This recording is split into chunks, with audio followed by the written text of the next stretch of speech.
The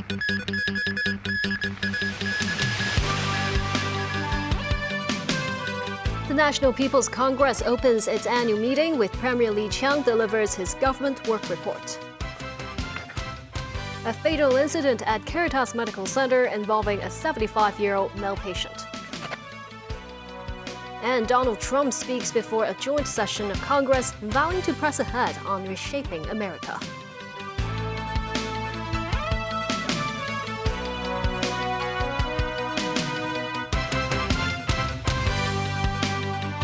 Good evening, and thank you for joining us.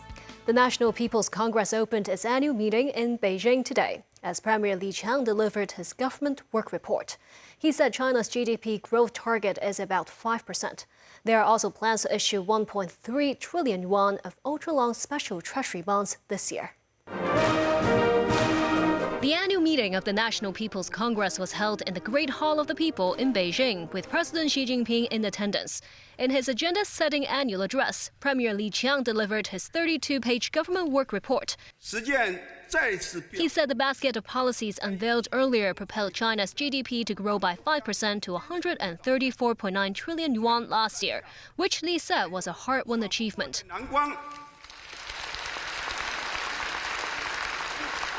Li also set multiple major development goals, including an expected GDP growth target at about 5%. Li stressed the need to implement a more active fiscal policy, with plans to issue 1.3 trillion yuan of ultra-long special treasury bonds this year. Such bonds have a maturity period of 10 years or more.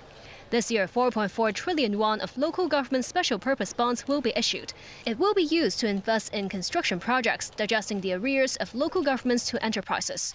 The new government debt will total 11.86 trillion yuan. Beijing will also implement a moderately loose monetary policy and cut the reserve requirement ratio and interest rates when the needs arise. Greater efforts will be made to foster the healthy development of the property market and the stock market.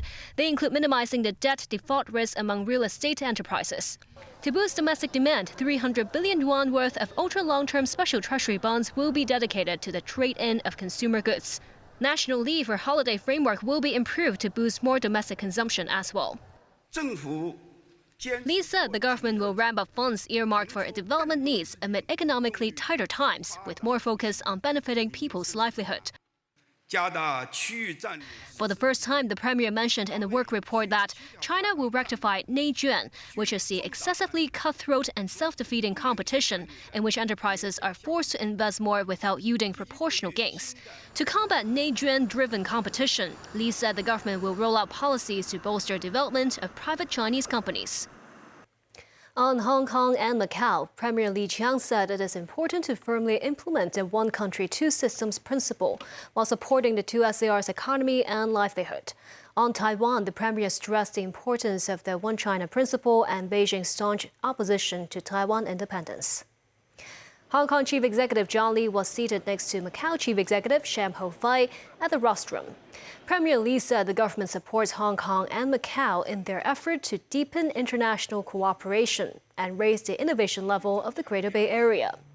Lee added that the central government will firmly implement the policy of Hong Kong people ruling Hong Kong with a high degree of autonomy. John Lee said he is encouraged by the premier's speech and that the SAR government will unite with the community and to deepen reforms and develop the economy. U.S. President Donald Trump addressed a joint session of Congress in Washington Tuesday. The nearly 100-minute speech was given in an often hostile setting, with one Democrat ejected and the rest sitting unmoved, as Republicans gave him numerous standing ovations. It was a time for Trump to hail his achievements so far as he touched on domestic issues such as immigration and his hope for peace in Ukraine. Nasri Kareem with more. Republicans offering a standing ovation, while the Democrats neither rose nor applauded. America is back. Not for Texas Democratic Representative Al Green, who opposes Trump's plan to cut the Medicaid health care program. He was ejected by House Speaker Mike Johnson. This set the tone for Trump's record-breaking 1 hour 39-minute speech to a deeply divided Congress, in which Republicans hold the trifecta of presidency, Senate, and House. Trump used the time to praise his own achievements during his 6 weeks as president, during which time he has upended American domestic and foreign policies. Immigration is a topic close to his heart. But if we truly care about protecting Americans' children, no step is more crucial than securing America's borders. Over the past 4 years, 21 million people poured into the United States. Many of them were murderers, human traffickers, gang members, and other criminals from the streets of dangerous cities all throughout the world. Because of Joe Biden's insane and very dangerous open border policies, they are now strongly embedded in our country, but we are getting them out and getting them out fast. He also reserved praise for billionaire Elon Musk, head of the Department of Government Efficiency, or DOGE, which he said has so far spotted tens of billions of dollars in wasted government spending. Thank you, Elon. He's working very hard. He didn't need this. He didn't need this. Thank you very much. We appreciate it. Everybody here, even this side, appreciates it, I believe. This as some Democrats held up signs saying "must steals," while Trump criticized them for refusing to stand or applaud. Foreign policy played a small part of his speech, with Trump's vowing peace in the Middle East and saying Ukrainian President Volodymyr Zelensky reached out to him after last week's Oval Office clash. Earlier today, I received an important letter from President Zelensky of Ukraine. The letter reads, "Ukraine is ready to come to the negotiating table as soon as possible to bring lasting peace closer." Trump closed in usual style, amplifying a promise for a new America. Get ready for an incredible future, because the golden age of America has only just begun. It will be like nothing that has ever been seen before. Thank you, God bless you, and God bless America. Nazvi Karim, TVB News. Ukrainian President Volodymyr Zelensky described as regrettable his recent clash with U.S. President Donald Trump in the White House. He suggested both parties can move forward as the U.S. halts military aid to Ukraine. On a social media post, Zelensky addressed Ukrainians, saying that he stands ready to work with the U.S. under Trump's strong leadership. He said Ukraine was also willing to sign a lucrative deal with Washington on his country's rich supply of rare earth minerals in exchange for security. Zelensky clashed with Trump and Vice President J.D. Vance in Washington last week and left the White House without signing any deal. In an apparent reference to Trump's criticism that Zelensky does not want a peace deal, the Ukrainian leader said, "None of us want an endless war." Kremlin spokesman Dmitry Peskov, when asked about Zelensky's comments, said it's good and positive. Donald Trump's new 25% tariffs on imports from Mexico and Canada went into effect on Tuesday, along with fresh duties on Chinese goods. This has sparked trade wars between the United States, its top 3 trading partners, that could slam economic growth and raise prices for Americans. Tracy Furness has more. Canadian Prime Minister Justin Trudeau called American tariffs very dumb and said US President Donald Trump is appeasing Russian President Vladimir Putin while launching a trade war against Canada. The United States launched a trade war against Canada, their closest partner and ally, their closest friend. At the same time, they're talking about working positively with Russia, appeasing Vladimir Putin, a lying, murderous dictator. Make that make sense. In response, all 3 countries affected by the tariffs, Canada, Mexico and China, announced retaliatory measures. Canada will slap tariffs on more than $100 billion of American goods over the course of 21 days. Mexican President Claudia Sheinbaum said she plans to announce retaliatory tariffs against the US on Sunday. Meanwhile, China is imposing tariffs of up to 15% on key US farm exports, including American-grown chicken, pork, soya and beef. It also expanded the number of US companies subject to export controls and other restrictions by about 24. It is expected Canada and Mexico will suffer more than the US from Trump's tariffs because of the US economy's size and strengthening dollar. And shoppers could start seeing prices go up as early as in a few days. Experts say consumers and businesses will be the hardest hit, with higher prices on everything from cars and appliances to everyday items like gasoline and groceries. Trump sent financial markets into a tailspin as people wonder what he will do next. The Trump administration is considering granting relief from his 25% tariffs on Canadian and Mexican imports to products that comply with the 2020 US-Mexico-Canada Agreement's rules of origin, aimed predominantly at automakers. Tracy Furness, TVB News. And still ahead, CK Hutchison Holding plans to sell its Panama Canal port stake to BlackRock. Organizer of the World Snooker Grand Prix apologizes over spectators being asked to leave the venue before the game was over. And LIV Golf players' spiritual tour of a Buddhist monastery in Taipo.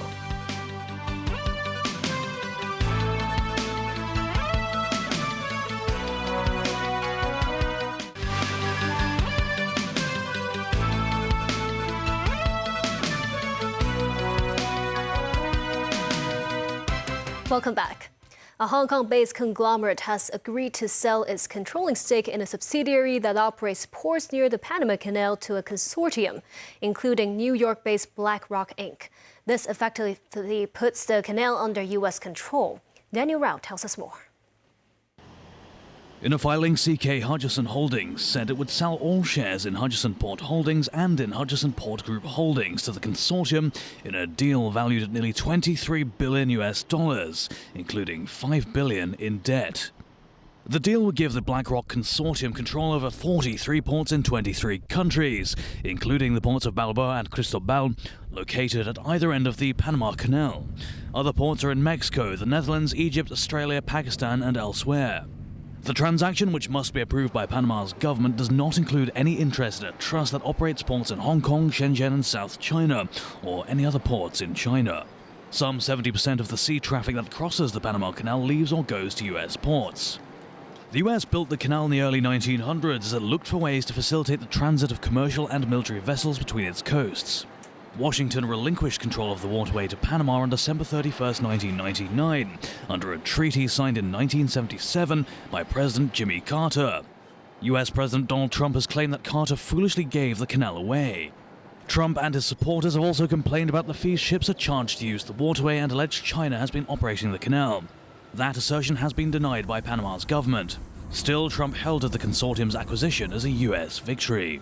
A large American company announced they are buying both ports around the Panama Canal and lots of other things having to do with the Panama Canal and a couple of other canals. The Panama Canal was built by Americans for Americans, not for others, but others could use it. The most expensive project also that was ever built in our country's history, if you bring it up to modern day costs. It was given away by the Carter administration for $1, but that agreement has been violated very severely. We didn't give it to China. We gave it to Panama, and we're taking it back. Frank Six, the co-managing director of CK Hutchison, said the transaction was a result of a rapid, discreet but competitive process in which numerous bids and expressions of interest were received. Six stressed the transaction is purely commercial in nature. Dan Orell, TV News. A fatal incident involving a 75-year-old male patient at Caritas Medical Center.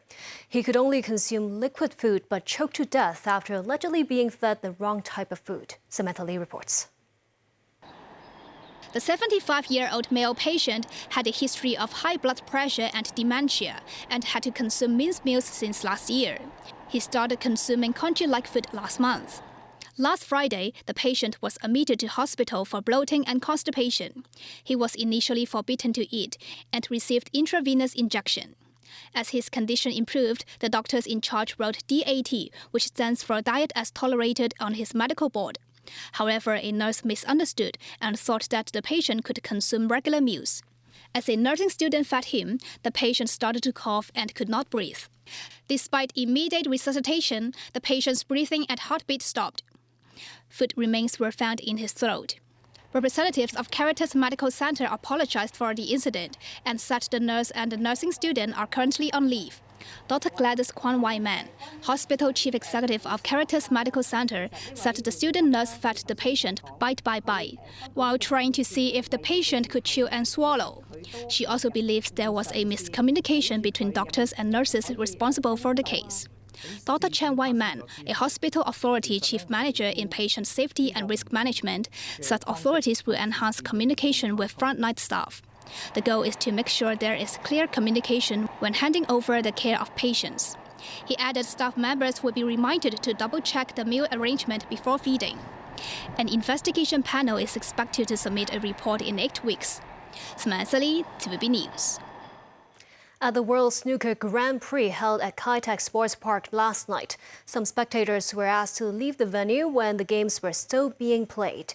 Secretary for Culture, Sports and Tourism Rosanna Law said the situation is less than ideal and asked the organizer to rectify the issue. The World Snooker Grand Prix tournament is being held at the Kai-Tak Arena for 6 consecutive days starting Tuesday. However, the second match between Kyron Wilson and Matthew Selt at Table 1 started later than scheduled. The players were in their 5th game at about 11:15 p.m. That's when spectators were told to leave the arena before midnight because of venue usage restrictions. Immediately after that round, arena staff tried to usher the spectators to leave, sparking outrage among the spectators. The spectators said Hong Kong should have more professional arrangements when hosting such international tournaments. The organizing committee of the event issued a statement in the morning, apologizing for the incident. The committee said it has been communicating with the Kai-Tak Sports Park to ensure spectators can watch the entire game from today through Sunday.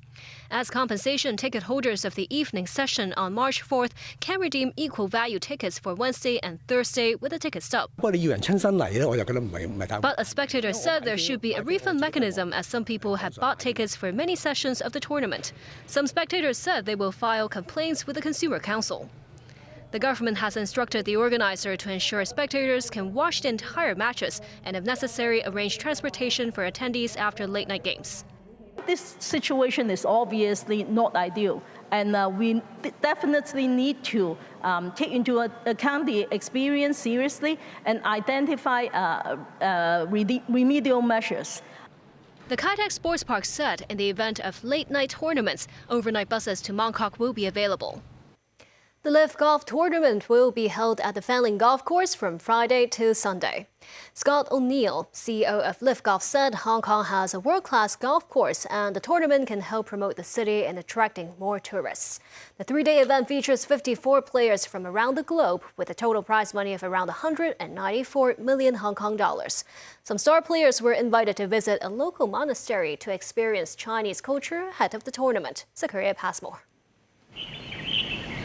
The golfer's spiritual journey started with an encounter with the 70-meter tall Guanyin statue in Tizan Monastery in Taipo. This team of 4 will compete in the group tournament, which includes Martin Keimer, a 2-time major champion, and Adrian Meronk, who won the individual championship at the LIV Golf Riyadh tournament last month. At the monastery, they participated in various Buddhist rituals, such as a water offering to make wishes. So while you walk, you can think about a wish that you want to make. They spun the prayer wheel to get a taste of ancient wisdom. So that is the energy that that place provides. And the museum, it was a very different experience. Both very interesting, something that I have not experienced before. We have a lot of books at home about Buddhism, actually, but yes, to experience it like that was new for me. After 10 years of construction, the Tizhan Monastery opened in 2015. Both individual and group visitors are required to register in advance. There are around 500 quotas per day. As for last May, the monastery has welcomed 2.1 million guests. Apart from local citizens, there are many travelers from Buddhist countries such as Thailand. LIV Golf is returning to Hong Kong for the 2nd year. According to the Hong Kong Golf Club, last year's prize money from the competition contributed $33 million to the Hong Kong government in tax. Financial Secretary Paul Chan said the government is in discussion with LIV Golf to explore long-term partnership. This year, Live Golf has added a new tournament in South Korea, while it already runs a contest in Singapore. How can Hong Kong stand out in the Asia region? I think Hong Kong is one of the stops with the lowest tax rate. So I think this is very attractive to our players for more incentive for them to win, because I think the money they take home will be more than other stops. Kwok hopes that fans and spectators around the globe will learn more about Hong Kong's cultural attractions through the tournament. Sakura Yip, TVB News. Today is Jingzhe in the Chinese lunar calendar, otherwise known as the awakening of insects. Some residents are engaged in the traditional act of villain hitting, and Donald Trump is a target. The most popular venue for the folk religious custom could be found beneath the Canal Road flyover in Causeway Bay. The image of the villains or disliked individuals would be burned after they receive a beating by old ladies. Many who visited the site today said they prayed for peace and health. Jingzhe is traditionally the day when insects are awakened by the springtime thunder, with legends saying that people would chase away the pests with herbs during this time of the year. The practice eventually evolved into the folk custom of villain hitting over time. And that's the news. Thank you for watching.